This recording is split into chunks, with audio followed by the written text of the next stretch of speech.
Namaste, and welcome to our continuing series, Essays on the Gita. Today we are in Chapter 5, Kurukshetra. As always, with our beloved Ranga.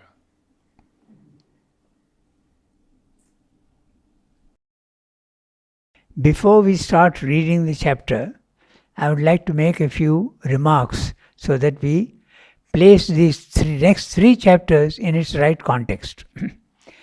It is often thought that violence is bad. Violence is not good. You should be calm, quiet. Okay? Sri Aurobindo now has three chapters on violence and force. Kurukshetra. Then we have the next chapter, Man and the Battle of Life. Okay? And the next chapter, the Creed of the Aryan Fighter. So three chapters on this very ticklish question of violence in the world. Is it justified or is it not justified? Okay? Normally we would think that it is not justified. One should not resort to violence.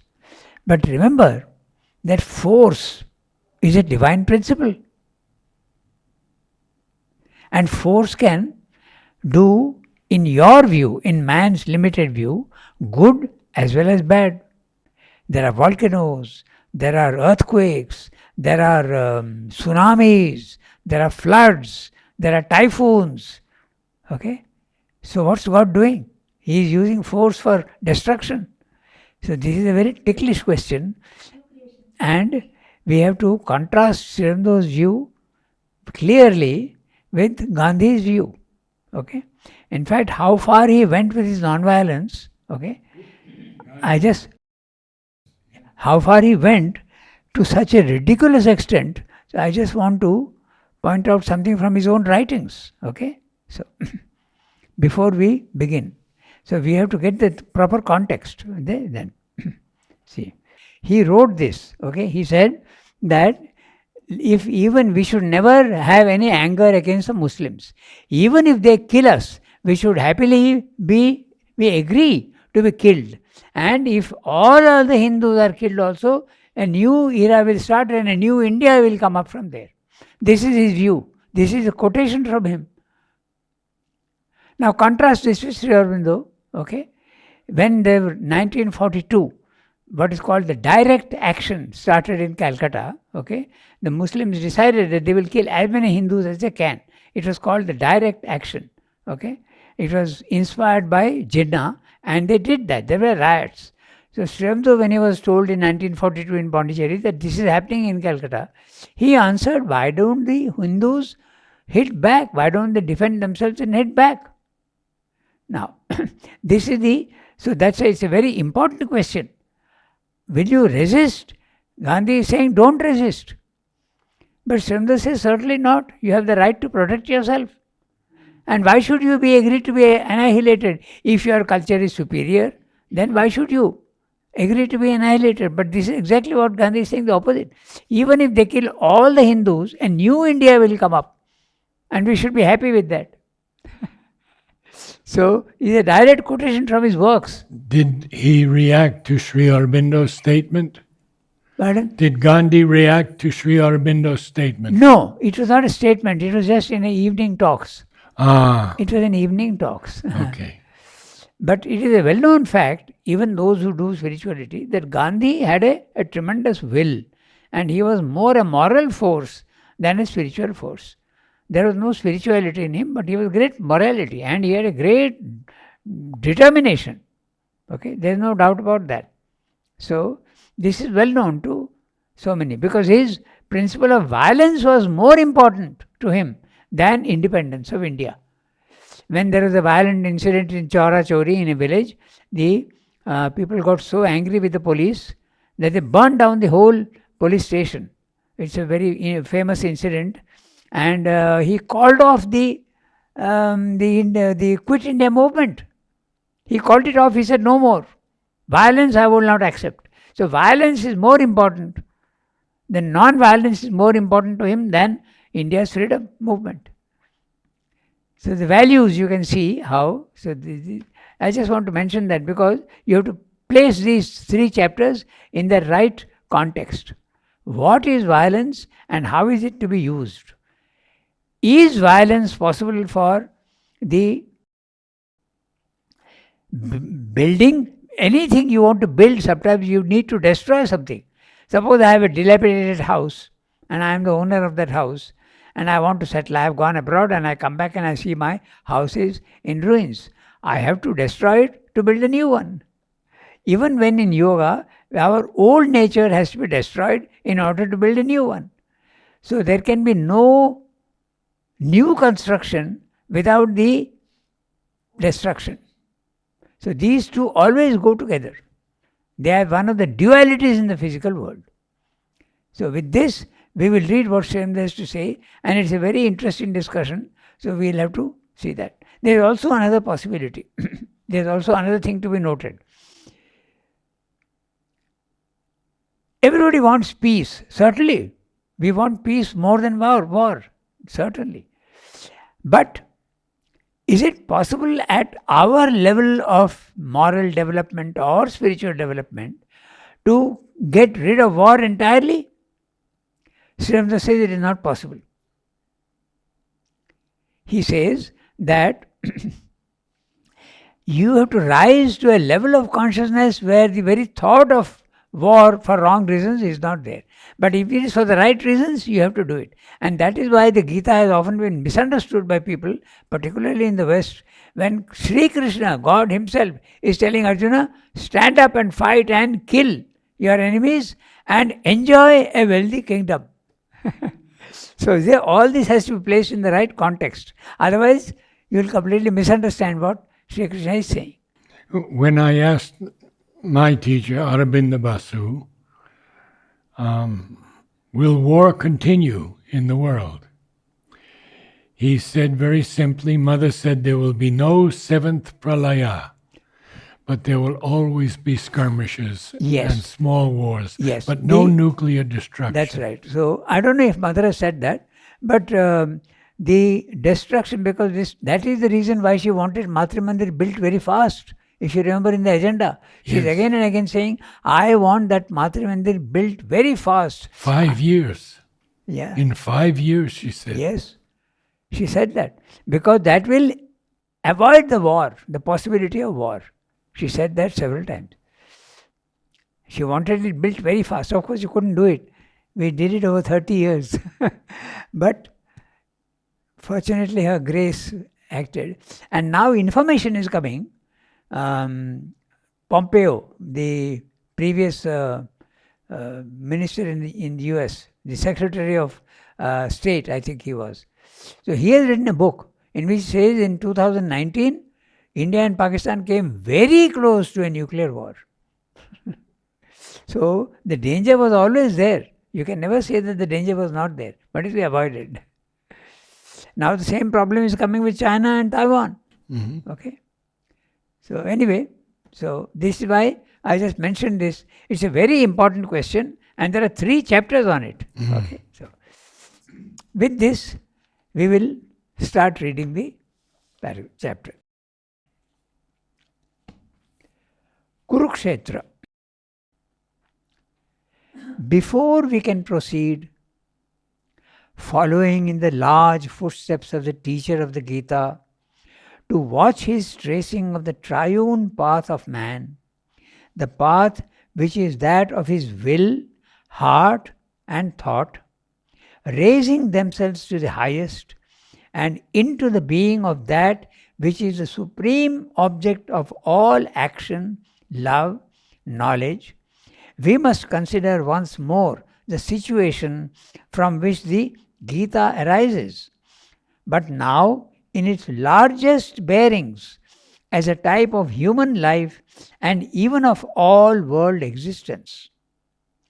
For although Arjuna is himself concerned only with his own situation, his inner struggle and the law of action he must follow, yet, as we have seen, the particular question he raises in the manner in which he raises it does really bring up the whole question of human life and action.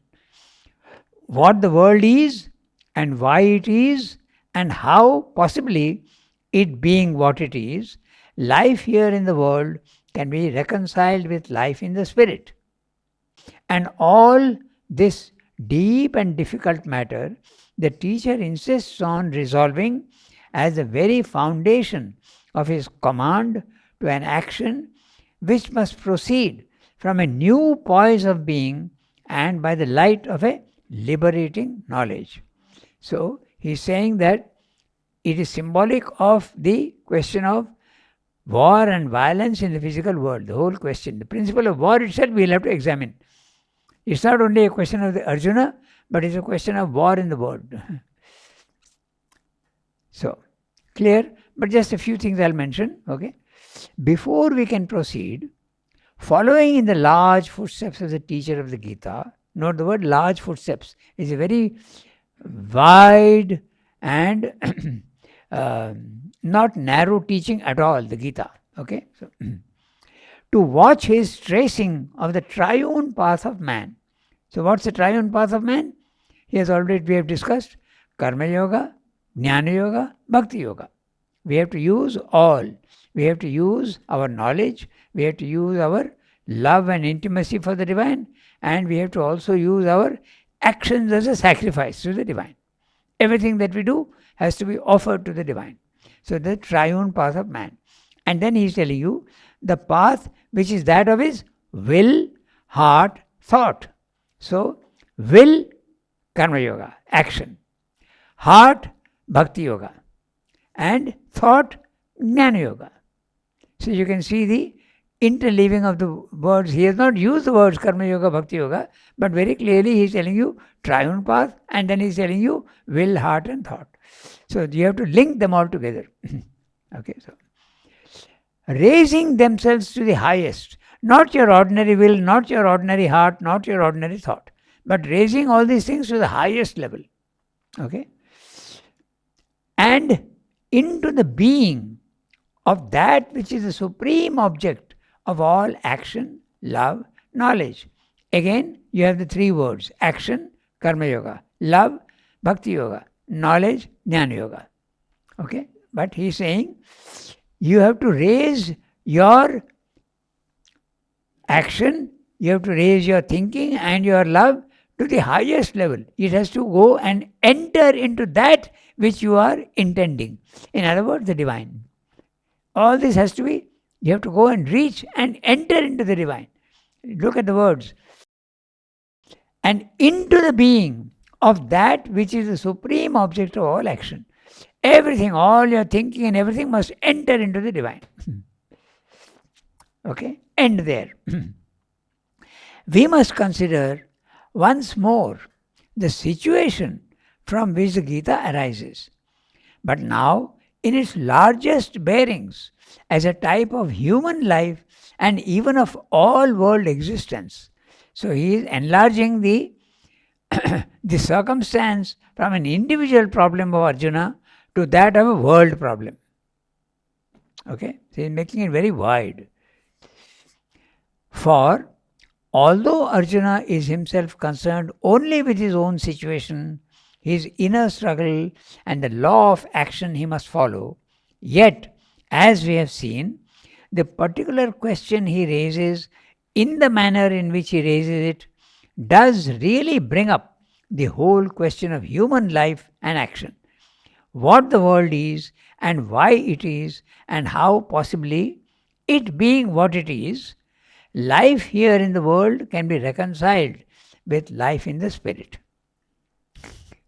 So, if you reconcile life and the spirit, what will be the role of violence and war in the world? That's what he's going to examine. Okay? So and all this deep and difficult matter, very clearly is admitting this is a very deep and difficult matter. Okay?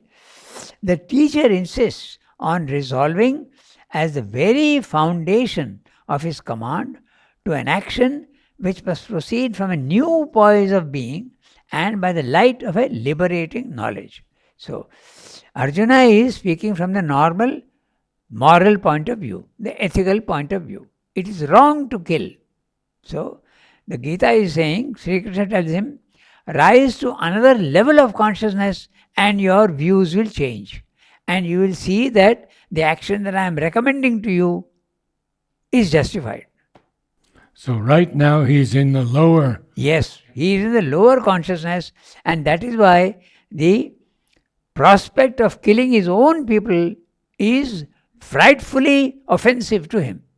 And he says, I will not fight. Even his body starts trembling, and his bow falls from his hand. He sits down. He says, my limbs are trembling, and there is a fever which is gripping me. He becomes so nervous. How can I do this dastardly act? That's his point of view. But Sri Krishna is telling him, rise to another level of consciousness, and the act that which is so offensive to you now will take on a different color and a different hue if you rise to another level of consciousness.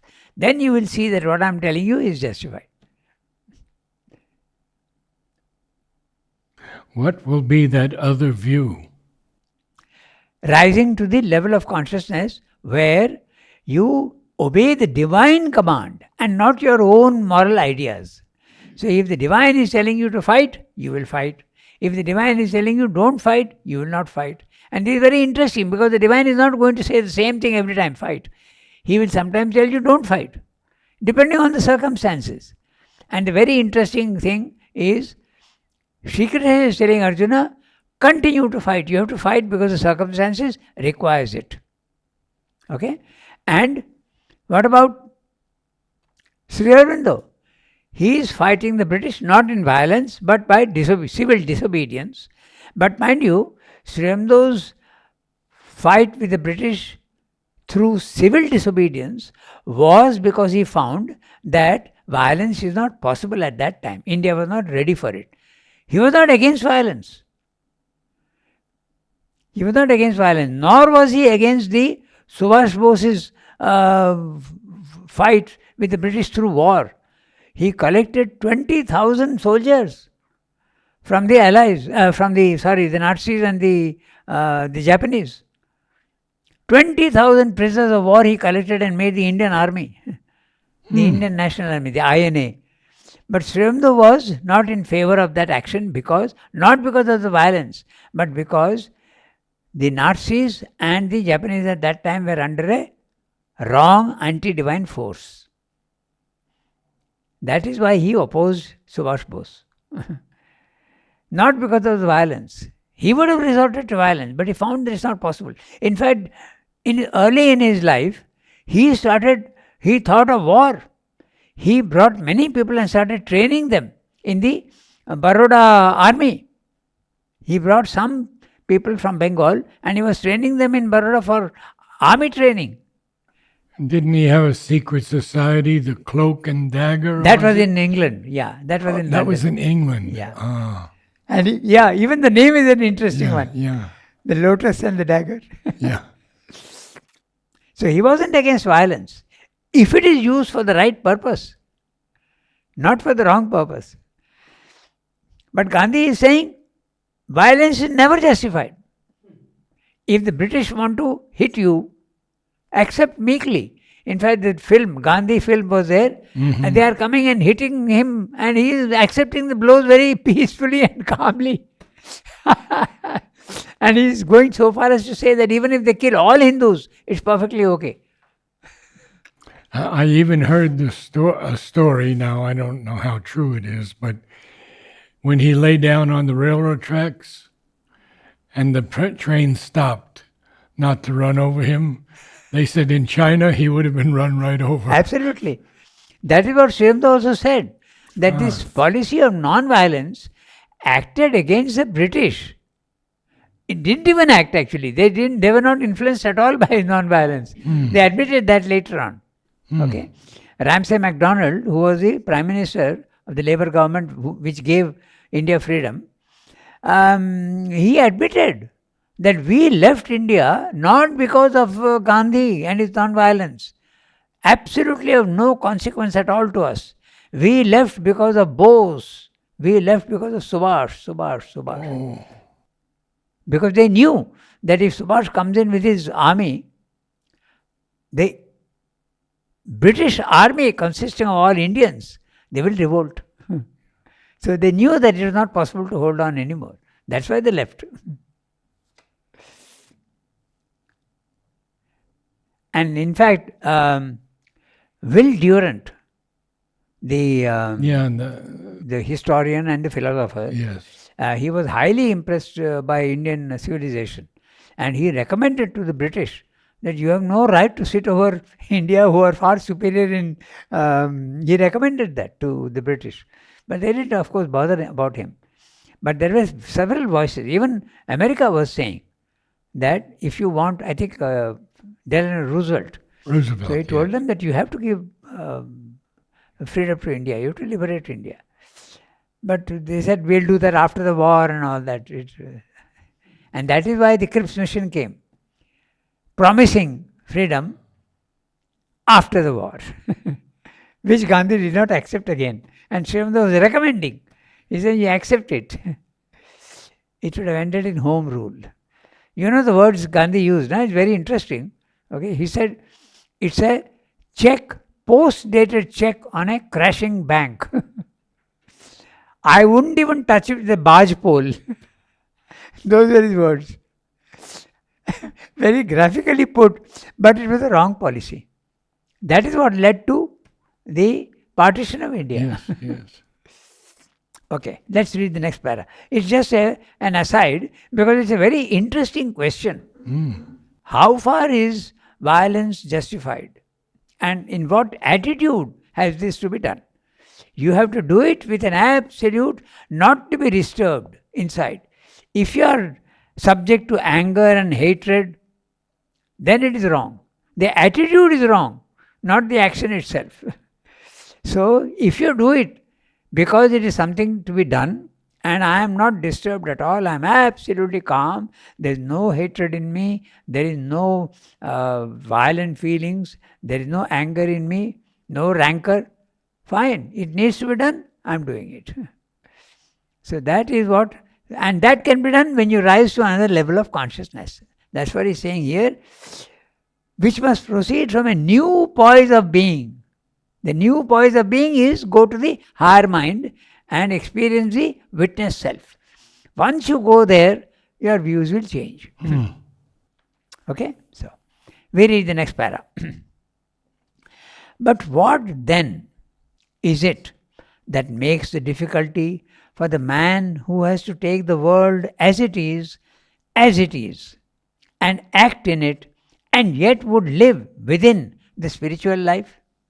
What is this aspect of existence which appalls his awakened mind and brings about what the title of the first chapter of the Gita calls significantly the yoga of the dejection of Arjuna? The dejection and discouragement felt by the human being when he is forced to face the spectacle of the universe as it really is, with the veil of an ethical illusion, the illusion of self-righteousness torn from his eyes before a higher reconciliation with himself is effected.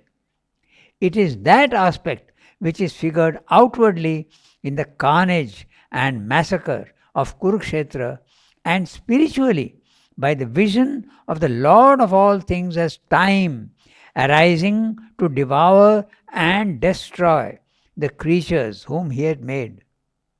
This is the vision of the Lord of all existence as the universal creator, but also the universal destroyer, of whom the ancient scripture can say in a ruthless image, the sages and the heroes are his food, and death is the spice of his banquet. Okay, we'll discuss that afterwards. It is one and the same truth, seen first indirectly and obscurely in the facts of life, and then directly and clearly in the soul's vision of that which manifests itself in life. The outward aspect is that of world existence and human existence, proceeding by struggle and slaughter. The inward aspect is that of the universal being fulfilling himself in a vast creation and a vast destruction. Life, a battle, and a field of death. This is Kurukshetra. God the terrible. This is the vision that Arjuna sees on that field of massacre. So he is referring to two things. He is referring first of all to the massacre of Kurukshetra, and then he takes the 11th chapter, the vision of the Lord as the time the destroyer. And the image is very graphic there. We'll come much later, 11th chapter, where he tells him, Shri Krishna is telling Arjuna that I have already killed all these people. You are only the instrument to carry it out in the physical world. And then he gives him the divine eye and he sees time the destroyer. All are entering into his mouth of fire and getting stuck even in his teeth. The description is fantastic. Okay. So time is destroying everything. Creation and destruction always go together.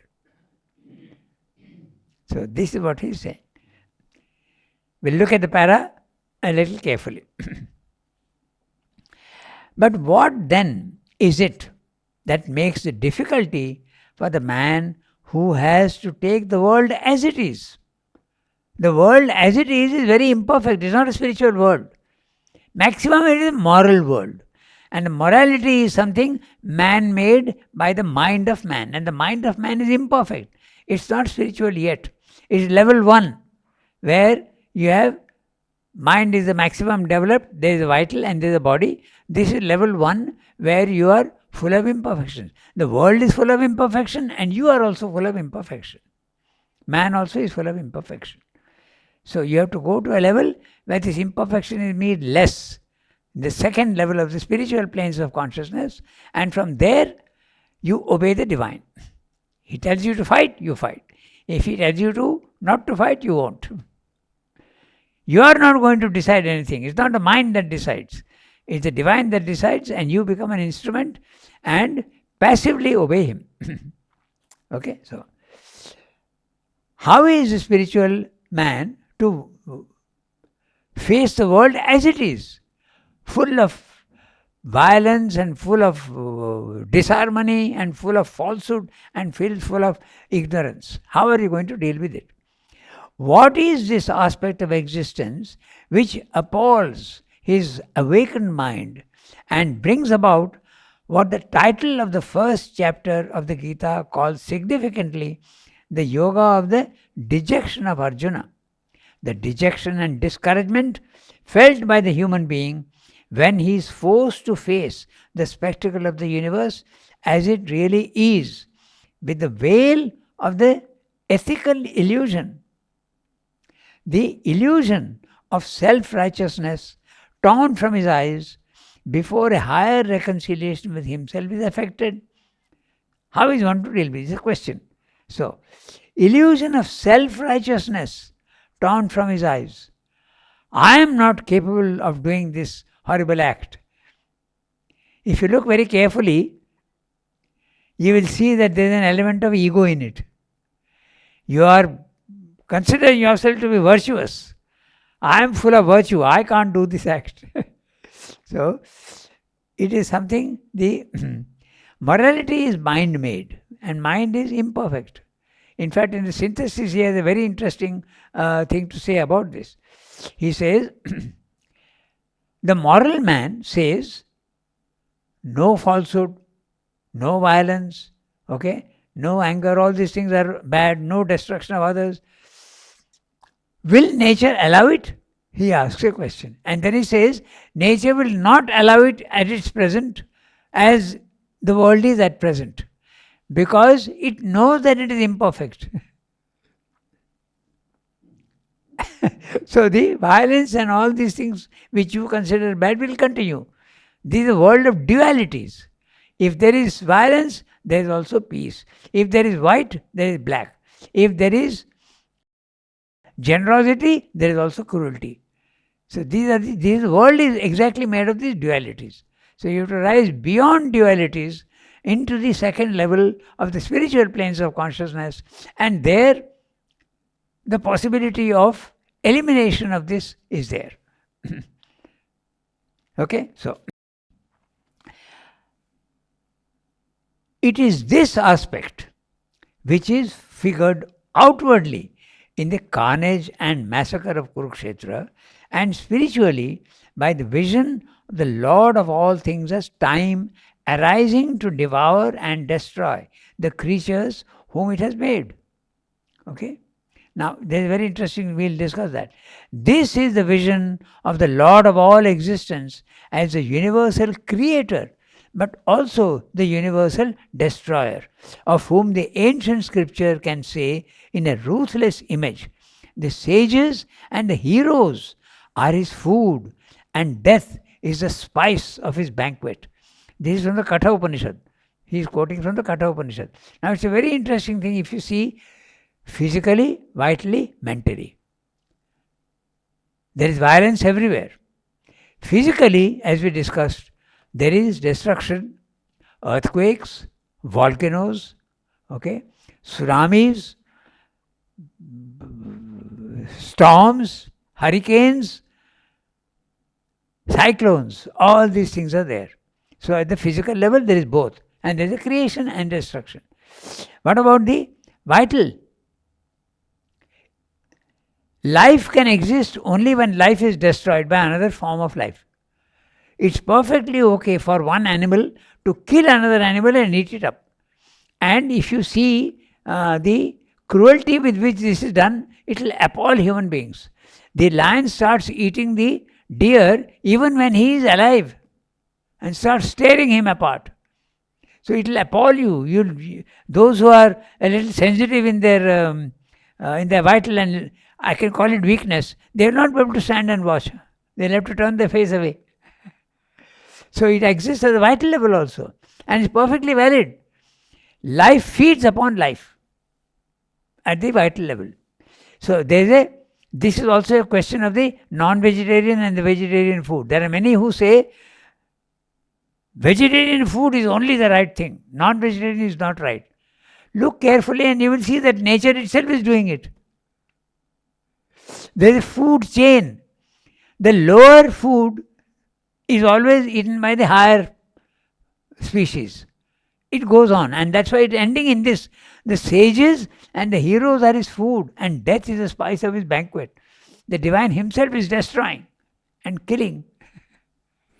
I had met two yogis in New York, and I never forgot their statement. Life exists upon life. Exactly. In Life Divine, the whole question is discussed in the chapter Life. It's discussed. So, to say that non-vegetarian is wrong is not right. It makes no difference. It is a law of life. Of course, at an individual level, it makes a difference. You have a choice. And it is true that non-veg food is gross. There is no doubt about it. And vegetarian food is subtle, okay, and makes for more purity. There is no doubt about it. But that's a minor question. That's a minor thing. There are many people who say, for instance, don't drink tea and coffee. Okay? It may be true, but it's very minor. Mother used to drink coffee. Sri Aurobindo used to drink tea. Not earlier, much earlier. When she was in Paris, she used to drink. She said that she used to make the coffee and leave it on the window sill. And then when with the cold, it became cold coffee, she used to have it in the morning. And Sri Aurobindo used to have tea quite late. Even when in Pondicherry, he used to have tea.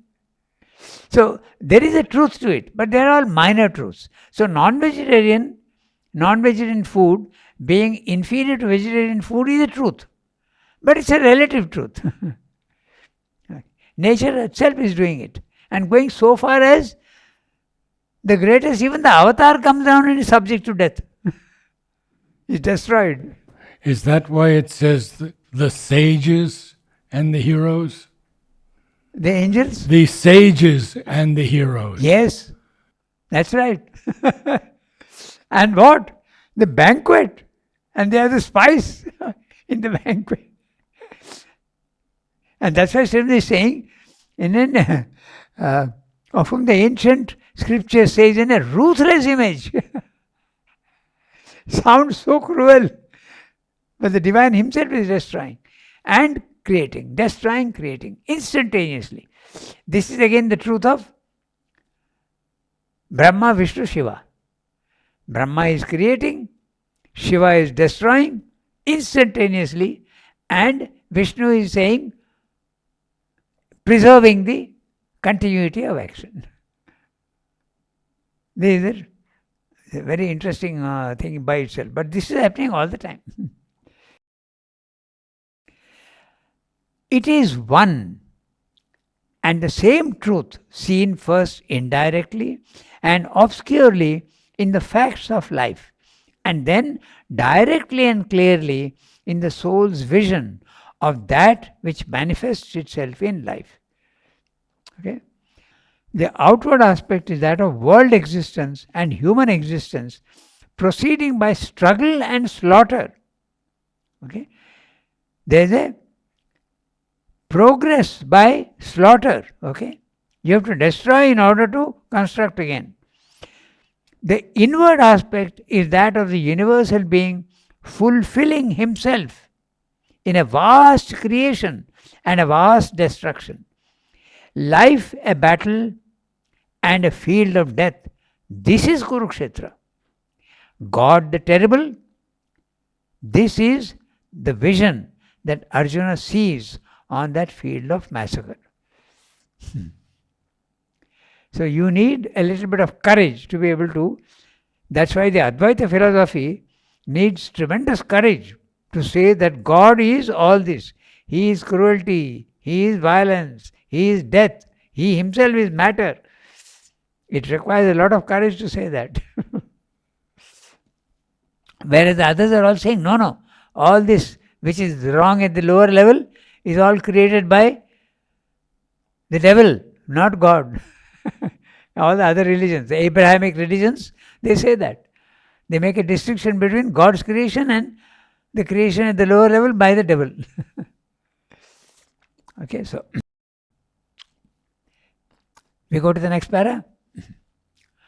War, said Heraclitus, is the father of all things. War is a king of all. And the saying, like most of his apothegms of the Greek thinker, suggests a profound truth. From a clash of material or other forces, everything in this world, if not the world itself, seems to be born. By a struggle of forces, tendencies, principles, beings, it seems to proceed, ever creating new things, ever destroying the old, marching one knows not very well whither, to a final self-destruction, say some, in an unending series of vain cycles, say others. In progressive cycles is the most optimistic conclusion, leading through whatever trouble and apparent confusion towards a higher and higher approximation to some divine apocalypse. However that may be, this is certain, that there is not only no construction here without destruction, no harmony except by a poise of contending forces, one out of many actual and potential discords, but also no continued existence of life except by a constant self-feeding and devouring of other life. Our very bodily life is a constant dying and being reborn. The body itself, a beleaguered city, attacked by assailing, protected by defending forces, whose business is to devour each other. And this is only a type of all our existence. The command seems to have gone out from the beginning. Thou shalt not conquer except by battle with thy fellows and thy surroundings. Thou shalt not even live except by battle and struggle, and by absorbing into thyself other life. The first law of this world that I have made is creation and preservation by destruction. If anyone can give me the reference of this quote from where it has got, I'll be very happy, because I tried to find it but I could not. So where is this coming from? What is Sri Aurobindo referring to? Okay, to which scripture? Because he is quoting it. So I don't know from where it is coming. So if anybody who is listening and has any idea of what this corresponds to, it will be very nice if they can communicate it to us. I could not find a reference. So, a very interesting paragraph where he is saying that this is there all the time in nature. You can't have a construction without destruction. Okay? So, we'll give many examples. We'll see what he's saying. War, said Heraclitus. Now, that's very interesting, because Sri Aurobindo said he was in ancient Greece. And he has written a book on Heraclitus. And he's justifying his views. So, it makes you think that probably he himself was Heraclitus. It could be. Because he has said that he remembered his contact with Dilip Kumar Roy in ancient Greece. And Greece was always an element. In fact, he learned Greek perfectly. And Greek poetry and all that, he knew Latin and Greek very well. So, war, said Heraclitus, is the father of all. This question is discussed in his book, Heraclitus. Okay, so, is the father of all things. What is meant by that? He is telling, war is the king of all. And the saying, like most of his apothegms, okay, what's an apothegm? The PH and the G are silent, okay? It's a short, pithy saying. It's a maxim or an aphorism. That's what an apothegm is. Okay, so he's saying, of the Greek thinker, suggests a profound truth. From a clash of material or other forces, everything in this world, if not the world itself, seems to be born. We can give ourselves many examples where wrong ideas are destroyed necessarily so that the new can come in. Okay, take the Reformation movement in Europe. Okay, the Christian Church, the Catholic Church, insisting on making commands in every field, including science. Then they had to challenge that, and the Reformation came about. Okay, then there was a separation between the secular life and the religious life. That's why in Europe it made a lot of sense, because the church was interfering too much with science. So they had to make this separation. So he's saying, from a clash of material and other forces, everything in this world, if not the world itself, seems to be born. By a struggle of forces, tendencies, principles, beings, it seems to proceed, ever creating new things, ever destroying the old, marching one knows not very well whither, to a final self-destruction, say some. So now he is giving many theories. One theory is, we will destroy ourselves to a final self-destruction. Say some. Others, in an unending series of vain cycles, say others. This will go on endlessly. War will go on, and you will go on fighting, and there will be creation, and there will again be destruction unendingly. That's what say others. Okay. In progressive cycles is the most optimistic conclusion. There is a progressive cycle. War is there, but it's an upward movement. All these theories are there. Okay.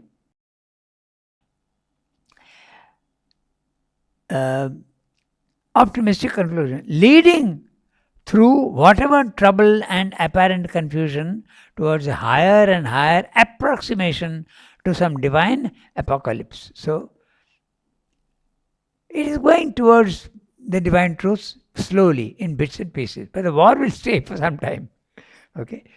So, however that may be, so Swami is saying, all those theories are okay, let it be.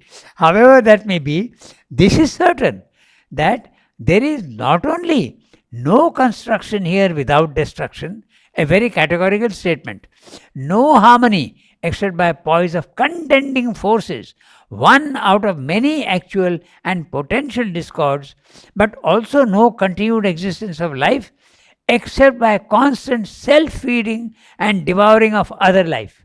This is the principle that we spoke about. At the animal level, one animal eats up another, it's perfectly valid. And that's why even at the lower levels, okay, the white blood corpuscles, okay, when they see an infection, they destroy that. So there's a destruction right from the lowest level up to the highest level. The gods themselves are killing all the sages and the heroes. Okay, so destruction is a fact of life. That's what he's pointing out. So what he means here is contending forces. You can see, we discussed that just now. At the physical level, there's destruction and construction. At the vital level also, all life, animal life, is a proof of that. There is destruction and there is life created. There is no life possible. Continuation of life for the lion is not possible without the destruction of life in the deer. So it feeds upon itself. Similarly, is using a very interesting word, self-feeding. Life feeds upon life. You gave another interesting quote of the same subject. Okay, so and devouring of other life. Our very bodily life is a constant dying and being reborn. Old body is destroyed and a new body is made, and you enter into that new body. The soul enters into a new body. So this is a constant cycle. Life, death, life, death, life, death. But even in the present physical body, yeah, cells are dying, exactly, being reborn. Exactly. In fact, it's happening all the time. Dead cells are being come out as dead skin and get blown off. Okay, even the skin of the snake, it sheds its old skin and puts on a new skin. So it's a constant progress. Okay, even at the lower animal levels, it's very interesting. Lizards. Okay, if one leg is eaten up by another insect, it will grow another leg. Their limbs are not in man, but in the lower forms of animal life, they grow another leg. So destruction, construction. So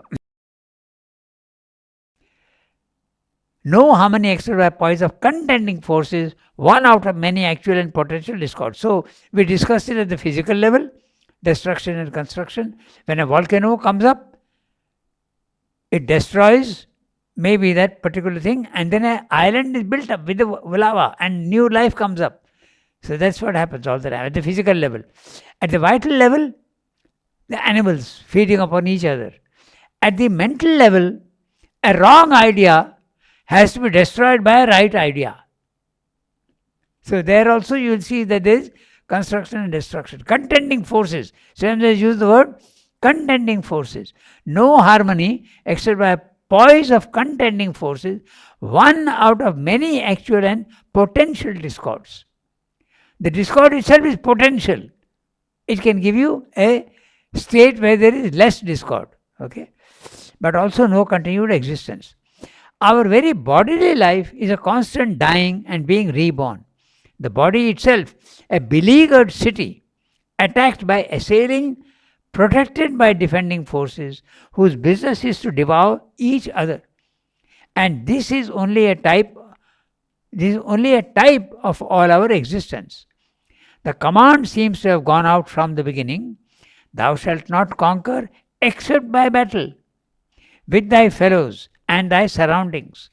Thou shalt not even live except by battle and struggle, and by absorbing into thyself other life.